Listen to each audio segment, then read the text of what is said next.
Modern Tamil Nadu பார்வையாளருக்கு வணக்கம். இன்று 77ஆம் ஆண்டு குடியரசு தினம். இந்திய அரசியலமைப்பு சட்டம் அங்கீகாரம் பெறப்பட்ட நாளைத்தான் நாம் குடியரசு தினம் என்று அறிவிக்கிறோம்.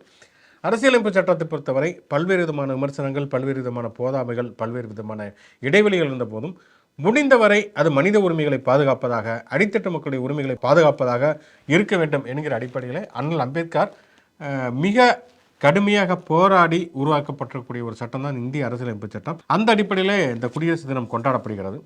ஒரு பக்கம் பார்த்தோம் சொன்னால், இன்றைக்கு அரசியலமைப்பு சட்டம் முழுமையாக எல்லா மக்களுக்கும் நன்மைகளை செய்கிறதா? அதற்கு ஒரு உதாரணத்துக்கு பார்த்தோன்னா, பெரியார் அரசியலமைப்பு சட்டத்துடைய சில பிரிவுகளை எரித்தார். ஏன்னா தீண்டாமை தான் சட்டப்படி குற்றமே தவிர சாதியை கடைபிடிப்பது சட்டப்படி குற்றம் கிடையாது அப்படின்னு சொல்லிட்டு அவர் கடுமையான விமர்சனம் வைத்தார்.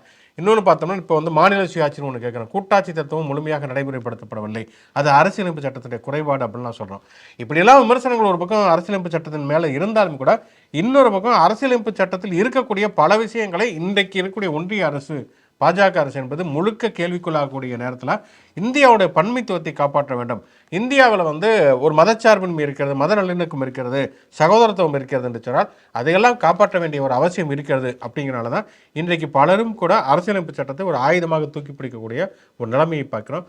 அதனால தொடர்ச்சியாக அரசியலமைப்பு சட்டத்துடைய மாண்பை பாதுகாப்பதற்கான ஒரு போராட்டத்தை தொடங்குவதற்கான ஒரு நாளாகத்தான் இன்றைக்கு குடியரசு தினம் இருக்கும் என்று சொல்லி அனைவருக்கும் குடியரசு தின வாழ்த்துக்களை தெரிவித்துக் கொண்டு ஷோக்குள்ள போவோம். இது முச்சதி ஷோ. நான் உங்கள் சுகுணாதிவாகர். நான் அலெக்ஸ் பாண்டியன்.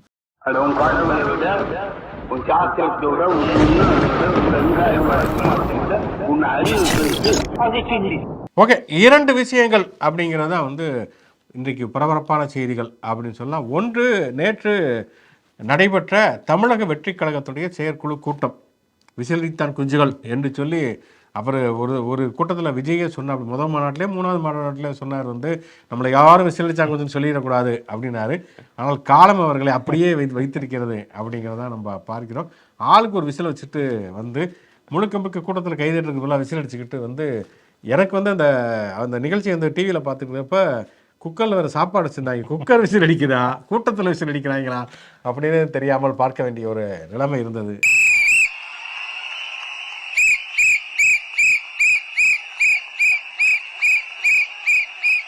அப்படிங்கிறத பார்க்குறோம்.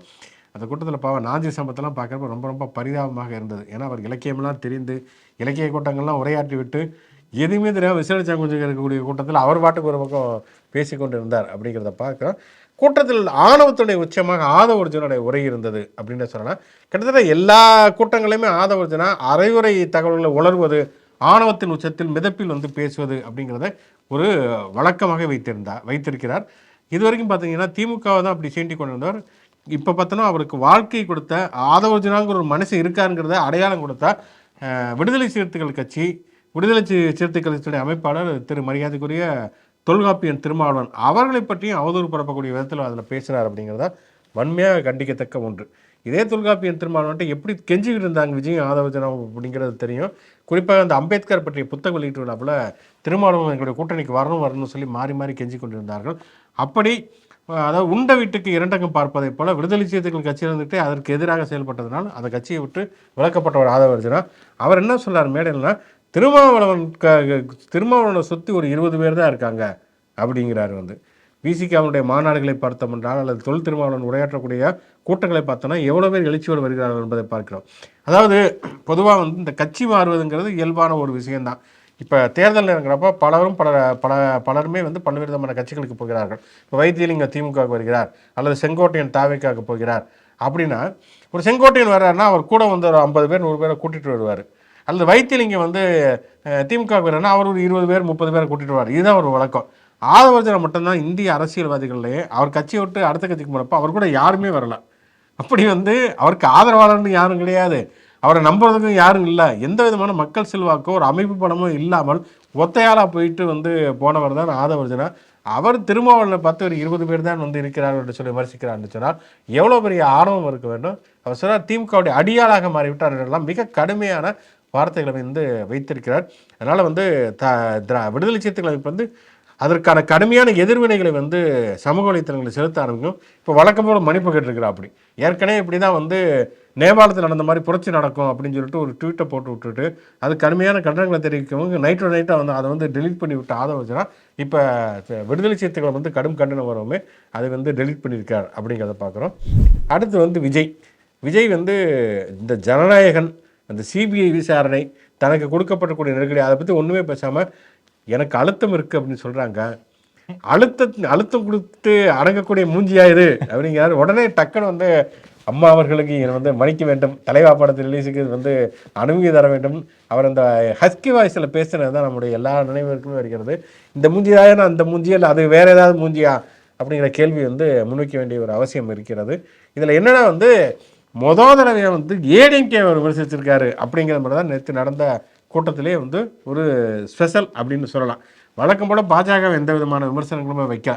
அதாவது பாஜக இவங்களும் அடிமையாக இருக்காங்க அவங்களும் அடிமையாக இருக்காங்கன்னு புறம்போக்கில் சொன்னதை தாண்டி பாஜகவின் மீது தன்னுடைய ஜனநாயகம் திரைப்படத்தை வந்து வெளியிட விடாமல் தடுத்து நிறுத்தக்கூடிய சென்சார் போர்டு மீது எந்த விதமான விமர்சனங்களும் வைக்காமல் அதே நேரத்தில் வந்து நானும் அழுத்தத்துக்கு பணியக்கூடிய ஆளா அப்படின்னு சொல்லிட்டு ஒரு கேவலமான ஒரு பஞ்சடைலாக பேசிட்டு போனார். வந்து அதிமுக வந்து இத்தனைக்கும் அதிமுகங்கிற பேரையோ ஜெயலலிதாங்கிற பேரையோ இன்னும் சொல்ல போனால் எடப்பாடி பழனிசாமிங்கிற பேரை கூட அவர் வந்து உச்சரிக்கவே இல்லை. ஊழல் சக்தி அப்படின்னு மட்டும் சொன்னார். ஊழல் சக்தி அப்படின்னா செங்கோட்டையனுடைய ஆஃபீஸ்லேயே ஃபோட்டோ மாட்டி வச்சிருக்காரு. ஜெயலலிதா ஃபோட்டோவும் எம்ஜிஆர் ஃபோட்டோவும் வச்சுட்டு 3வது தான் விஜய் ஃபோட்டோவை மாட்டி வச்சிருக்காரு. கட்சிக்குள்ளே வரப்பே ஜெயலலிதாவுடைய புகைப்படத்தை வச்சு தான் வர்றார். ஊழல் சக்தினா ஜெயலலிதாவோட வந்து தான் அந்த விமர்சனமே தொடங்க வேண்டும். இந்தியாவிலே வந்து ஆட்சியில் இருக்கிற பொழுதே வந்து ஊழல் குற்றச்சாட்டுக்காக சிறைக்கு போனவங்க ஜெயலலிதா. அப்படி வந்து நிரூபிக்கப்பட்ட ஒரு ஊழல் குற்றவாளி ஜெயலலிதா வந்து அவங்க மேலே இந்த விமர்சனம் வைக்காமல் அதே ஜெயலலிதாவை தூக்கிட்டு வர்றவங்கெல்லாம் வந்து அதை வந்து கேள்வி கேட்காமல் ஜெயலலிதாவுடைய சமாதிக்கே போய் வந்து அஞ்சலி செலுத்துவதை எல்லாத்தையும் பண்ணிவிட்டு ஊழல் சக்தி அப்படின்னு சொல்லி விமர்சித்தா அதிமுக சும்மா இருப்பாங்களா? அவங்க எடுத்து போடுறாங்க வந்து நீ தானே எங்கள் அம்மாட்ட வந்து இது மாதிரி மண்டிக்கிட்டு வந்து மன்னிப்பு கேட்டு தலையாப்படத்தை ரிலீஸ் பண்ண. எடப்பாடி பழனிசாமிகிட்ட வந்து ஜெயலலிதாவிட்ட மன்னிப்பு கேட்டால் கூட பரவாயில்ல, எடப்பாடி பழனிசாமி நீ வந்து படிந்து இந்த மாஸ்டர் படத்துக்கு வந்து ரிலீஸுக்கு வந்து நினைய அப்படின்னு சொல்லி கழுவி ஊற்ற ஆரம்பிச்சிட்டாங்க. இப்போ பேய்க்கும் சண்டைங்கிற மாதிரி வந்து அதிமுகவும் தாவேக்காவும் அடித்து புரண்டு உருண்டு கொண்டிருக்கிறார்கள் சமூக வலைத்தளங்களில். இது வந்து ஒரு 3ஆம் தர மேடை பேச்சு மாதிரி எடப்பாடி பழனிசாமி இதை தான் பண்ணிக்கிட்டு இருந்தார். எல்லாத்தையும் திமுக கூட்டணியில் இருக்க எல்லாத்தையுமே வந்து தன்னோட கூட்டணிக்கு கூப்பிட்டுக்கிட்டே இருந்தார் ஒவ்வொரு கூட்டமாக. அதுக்கப்புறம் யாருமே வரலன்னொன்னே அவங்களெல்லாம் வந்து ரொம்ப தரம் தாழ்ந்து உரிமையிலலாம் பேசி திட்ட ஆரம்பித்தார். அதே மாதிரி தான் விசிகா வந்து கூட்டணிக்கு வரணும்ட்டு தலைகீழ நின்னாங்க. அண்ணான்ட்டு விஜயும் ஆதவர்ஜனாவும் மேடைக்கு மேடை பேசிக்கிட்டு துணை முதலமைச்சர் பதவி தரோம் அப்படின்லாம் சொல்லிக்கிட்டு இருந்தாங்க. இவர் வந்து கட் அண்ட் ரைட்டாக வந்து போகலைங்கிறத தாண்டி விஜய வந்து அவர் ஆர்எஸ்எஸோட அடியாள் அப்படிங்கிறத மேடைக்கு மேடை வந்து அம்பலப்படுத்திக்கிட்டே இருக்காரு.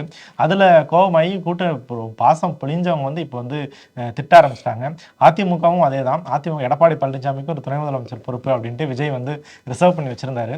பட் ஆனால் அது கூட்டணி நடக்கலை, அவங்க என்டிஏக்கு போயிட்டாங்கன்னு இன்னைக்கு வந்து முதல் முறையாக ஊழல் கட்சி அப்படின்ட்டு பேசியிருக்காரு.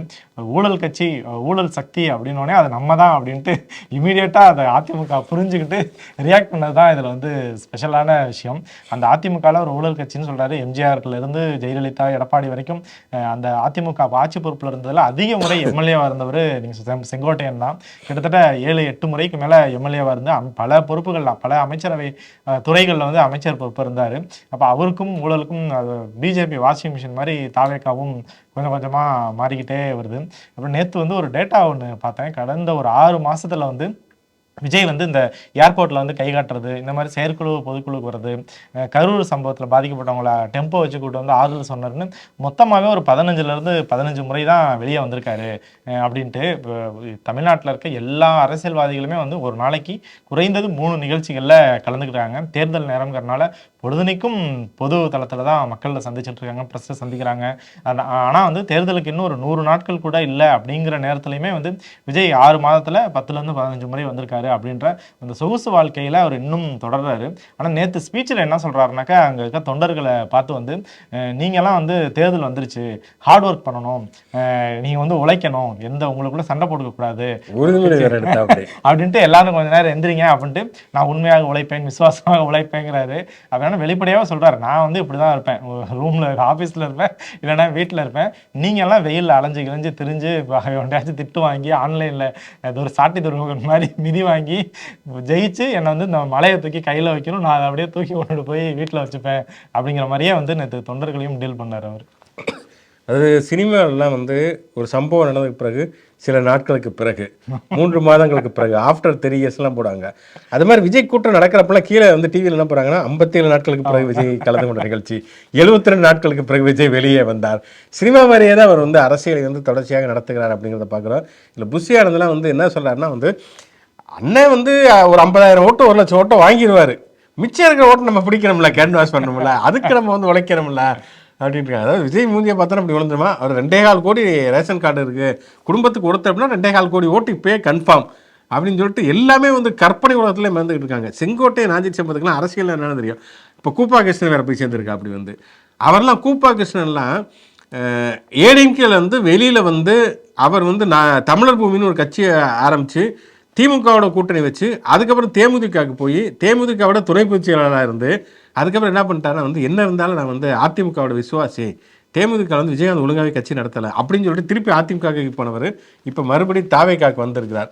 ஆனால் இவங்களுக்கெல்லாம் அரசியலாம் நான் தெரியும். இவங்க பண்ணக்கூடிய காமெடிகள் கேலி கூத்துக்கள்லாம் பார்த்து ஒரு பையனாக குட்டி கதை சொல்கிறா. அப்படி அதாவது குட்டி கதைன்னு ஒன்று ஆரம்பித்து ஒரு புறாவுடைய ஓட்டில் இருந்து புறாவில் ஏது ஓட்டு புறாவோட முட்டை அப்படின்னு ஆரம்பிச்சு குருவிக்கு போய் என்னென்னமோ கதை சொல்லியிருக்கா. அப்படி விஜய் ஒரு கட்டத்தில் வந்து நம்ம நடிச்ச படத்து கதையை விட ரொம்ப சுமாரான கதையை சொல்லிட்டு இருக்கான் அப்படிங்கிற மாதிரி ஆகிட்டா. அப்படி ஆக மொத்தம் என்னன்னா முழுக்க ஸ்டாண்டப் காமெடியை தான் அவங்க பண்ணிக்கிட்டு இருக்கிறாங்க. ஆனால் என்னன்னா வந்து இது வரைக்கும் திமுக காரங்கிட்ட மட்டும்தான் அடி வாங்கிட்டு இருந்தார். இப்போ வந்து அதிமுக காரங்களும் களத்தில் இறங்கி அடின்னு அடித்து வெளுக்க ஆரம்பித்து விட்டார்கள் அப்படிங்கிறத பார்க்குறோம். இதுக்கப்புறம் தான் என்ன பண்ணுறதுங்கிறது தெரியாமல் இனிமேல் தேர்தல் பிரச்சார களத்துக்கு வந்துச்சுன்னா இன்னமும் கடுமையான எதிர்ப்புகளை சந்திக்க ஆரம்பிப்பார். உண்மையான அரசியல்லாம் என்ன அப்படிங்கிறது இனிமேல் தான் அந்த நெருப்பினுடைய வெப்பத்தை அவர் உணர ஆரம்பிப்பார். அந்த நெருப்பினுடைய வெப்பத்தை வந்து விஜய் உணர்கிறாரோ இல்லையோ எடப்பாடி பழனிசாமி உணர ஆரம்பித்து விட்டார். இந்த வாயை கொடுத்துட்டு வாங்கி கட்டிக்கிறது அப்படின்னு சொல்லுவாங்க. அந்த மாதிரி தான் வந்து அந்த மோடி கலந்து கொண்ட கூட்டத்தில் சும்மா இல்லாமல் வந்தார், சூரியன்லாம் மறைஞ்சிருச்சு அப்படின்னு நயனா நாகேந்திரன் சொன்னார். எடப்பாடி பழனிசாமியுமே சொன்னார். அதுக்கு தமிழ்நாடு முதல்வர் ஸ்டாலின் ஒரு பஞ்சு வச்சிருக்காரு. உண்மையிலேயே இப்படி ஒரு பஞ்சை வந்து யாருமே எதிர்பார்த்துருக்க மாட்டாங்க. அவர் என்ன சொல்றாருன்னா மொழிப்போர் தியாகிகள் வீரவணக்க நாள் கூட்டத்தில் சூரியன் மறைஞ்சிருச்சு, சூரியனே தெரியலைங்கிறீங்க, காலம் முழுக்க கால்களையே பார்த்துக்கிட்டு இருந்தா நிமிர்ந்து வானத்தை பார்த்தா தானே சூரியன் தெரியும். வாழ்க்கை முழுக்க கால்களை மட்டுமே பார்த்துட்டு இருந்தா சூரியன் எப்படி தெரியும் அப்படி ஒரே போட்டா அப்படியே அசிங்கமா போச்சு குமார் அப்படிங்கிற மாதிரி ஆகிப்போயிடுச்சு. இன்னொரு பக்கம் துணை முதலமைச்சர் உதயநிதி ஸ்டாலின் அவர் ஒரு பக்கம் நீங்கள் சிஎம்சி கரப்ஷன் மாபியா கிரைம்னு சொன்னீங்க, திரும்பி பாருங்க 3 பேருமே அங்கே தான் உட்காந்துருக்காங்க. கரப்ஷன் வந்து இவர் எடப்பாடி பழனிசாமி தான் கரப்ஷனு, இவர் டிடிவி தினகரன் ஒரு மாவியாட்டை வந்து ரெட்டலை சின்ன வேணுங்கிறதுக்காண்டி பணத்தை கொடுத்து ஏமாந்தவர். இந்த பக்கம் பார்த்தோன்னா மருத்துவக் கல்லூரிகளுக்கு அனுமதி கொடுத்துல முறைகேடாக அனுமதி கொடுத்தாரு வழக்கில் சந்திச்சுக்கிட்டு இருக்கவர் அன்புமணி. உதயநிதிக்கு துணை முதலமைச்சருக்கு என்ன தகுதி நேரம் எடப்பாடி பழனிசாமி கேட்டார். எனக்கு தகுதி இருக்கட்டும், முதல்ல உங்களை பற்றி உங்கள் கூட்டணியில் இருக்கவங்களை என்ன சொல்லியிருக்காங்க அப்படின்னு சொல்லிட்டு டயர் நக்கின்னு சொல்லி அன்புமணி சொன்னதாக இருக்கட்டும், நம்பிக்கை துரோகத்துக்கு நோபல் பரிசு கொடுக்கணும் அது எடப்பாடிக்கு தான் கொடுக்கணும்னு சொல்லி டிடிவி தினகரன் சொன்னதாக இருக்கட்டும் அப்படின்னு சொல்லிட்டு துரோகத்துக்கு நோபல் பரிசு கொடுக்கணும்னா எடப்பாடி ஒரு டயர் நக்கி. இது சொன்னது யாரு? திரு எடப்பாடி பழனிசாமி அவர்களே, சத்தியமா இந்த தகுதி எல்லாம் எனக்கு கிடையாது. இது சொன்னது நான் கிடையாது, உங்களோட கூட்டு வச்சுக்க உங்க கூட சேர்ந்து சுத்துற உங்களுடைய கூட்டணி கட்சி தலைவர்கள் தான். இப்போ என்னன்னா எதிரி வேற எங்கேயுமே இல்லை, எடப்பாடி பழனிசாமி வீட்டில் தான் இருக்காங்கன்னு திரும்பி பார்த்தா ஓ நீ தான் அதை சொன்னியா அப்படிங்கிற மாதிரி வந்து முழுக்க வந்து கழுவி ஊற்றிய கதைகளெல்லாம் வந்து ஃப்ளாஷ்பேக்கில் வந்துட்டு போகுது. வந்து 2 நாளுக்கு முன்னாடி தான் வந்து இருக்கிற பஞ்சாயத்தெல்லாம் முடிஞ்சிருச்சு, நாங்கள் வந்து பங்காளிகள் அண்ணன் தம்பி ஆகிட்டோம் அப்படின்னு டிடிவி தினகரனும் எடப்பாடி பழனிசாமியும் பாட்டெல்லாம் பாடிக்கிட்டு இருந்தாங்க ப்ரெஸ் மீட் வச்சு. இப்போ 2 நாட்கள் கூட அவ்வளோ. இன்னைக்கு காலையில் டிடிவி தினகரன் வந்து ஏதோ அவங்க கட்சியோட பொங்கலுக்கு முன்னாடி தான் வந்து செயற்குழு நடந்துச்சு, இன்னைக்கு மறுபடியும் இன்னொரு கூட்டம் நடத்தி பேசியிருக்காரு. அதில் வந்து 2021 மாதிரியே வந்து 2026 தேர்தலில் நான் போட்டியிட மாட்டேன் அப்படின்ட்டு சொல்லியிருக்காரு. சொல்லிட்டு என்ன நம்பி வந்தவங்கள எம்எல்ஏ வாக்கி அவங்கள வந்து அமைச்சரவையில் இடம்பெற வைப்பேன் அப்படிங்கிறாரு. ஏற்கனவே வந்து என்டிஏ பாஜகவுக்கும் அதிமுகவுக்கும் அதில் தான் வாக்கியா தகராறு போயிட்டுருக்கு. இவருங்க வந்து நாங்கள் மட்டும் தான் தனித்து ஆட்சி அமைப்போம், அமைச்சரவையில் பங்கு கிடையாது அப்படின்னு நேற்று வரைக்குமே பொன்னையன்லாம் மூத்த தலைவர்லாம் சொல்லிட்டு இருக்காங்க. இங்கே தமிழ்நாட்டில் அதுக்கு இடம் இல்லைன்ட்டு. ஆனால் மோடி வாயிலிருந்து என்டிஏ கூட்டணி ஆட்சி அமைக்கும் அப்படின்னு தான் சொல்லிட்டு இருக்காங்க.